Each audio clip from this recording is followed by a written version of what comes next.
കാലത്തിന്റെ നിശബ്ദതയ്ക്കുള്ളിൽ തെക്കേ കേരളത്തിന്റെ നെഞ്ചിടിപ്പായി ഒരു ചെറിയ നാട് തിരുവിതാംകൂർ ശ്വാസമെടുത്തു.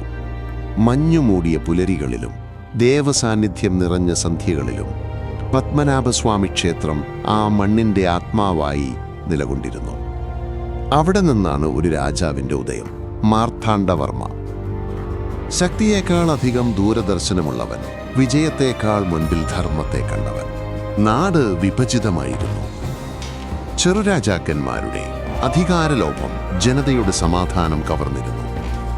അപ്പോൾ മാർത്താണ്ഡവർമ്മയുടെ വിളിക്ക് വീരന്മാർ എഴുന്നേറ്റു. നായർ പടയാളികൾ വാളും പരിചയും കയ്യിൽ പിടിച്ചരിത്രം തിരുത്താൻ പുറപ്പെട്ടു. യുദ്ധഭൂമിയിൽ മഴയും രക്തവും ചേർന്നു. വാളോട് കൂട്ടിയിടിച്ചു. മാർത്താണ്ഡവർമ്മ മുന്നണിയിൽ നിന്നു. വിജയം ഒന്നിന് പിന്നാലെ ഒന്നായി. വിഭജിച്ച ദേശങ്ങൾ ഒന്നായി ചേർന്നു. തിരുവിതാംകൂർ ഒരു ശക്തമായ രാജ്യമായി ഉയർന്നു.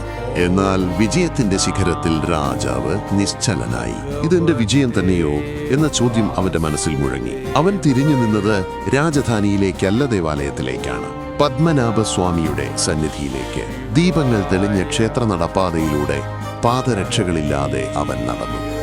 കിരീടത്തിന്റെ ഭാരത്തേക്കാൾ ഭാരമുള്ള ഉത്തരവാദിത്വം അവന്റെ നെഞ്ചിലുണ്ടായിരുന്നു.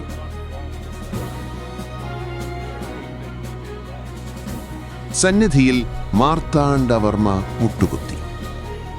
രാജകീയ വാൾ പത്മനാഭന്റെ തൃപ്പാദങ്ങളിൽ വെച്ചു. അവൻ പ്രഖ്യാപിച്ചു, ഈ രാജ്യം ഇനി എന്റേതല്ല, ഇത് പത്മനാഭസ്വാമിയുടേതാണ്. ഞാൻ ഈ രാജ്യത്തിന്റെ രാജാവല്ല, പത്മനാഭദാസനാണ്. അന്നാണ് ചരിത്രം ദൈവത്തിനു മുമ്പിൽ തലവാഴ്ത്തിയത്. അന്നാണ് പത്മനാഭ തൃപ്പടിദാനം നടന്നത്. അതിനുശേഷം തിരുവിതാംകൂർ ഒരു ദൈവരാജ്യമായി. കലയും സംസ്കാരവും കൃഷിയും വ്യാപാരവും ജനതയും സമൃദ്ധിയായി. മാർത്താണ്ഡവർമ്മ രാജാവായിരുന്നില്ല, ഒരു ദാസനായിരുന്നു. ദൈവത്തിന്റെ നാമത്തിൽ രാജ്യം ഭരിച്ച ഒരു അപൂർവ മനുഷ്യൻ. ഇതൊരു ഭരണാധികാരിയുടെ കഥയല്ല, ഇത് അധികാരം ഉപേക്ഷിച്ച ഒരു മഹാന്റെ കഥയാണ്. ദൈവത്തിന് സമർപ്പിക്കപ്പെട്ട ഒരു സാമ്രാജ്യത്തിന്റെ അമരകഥ.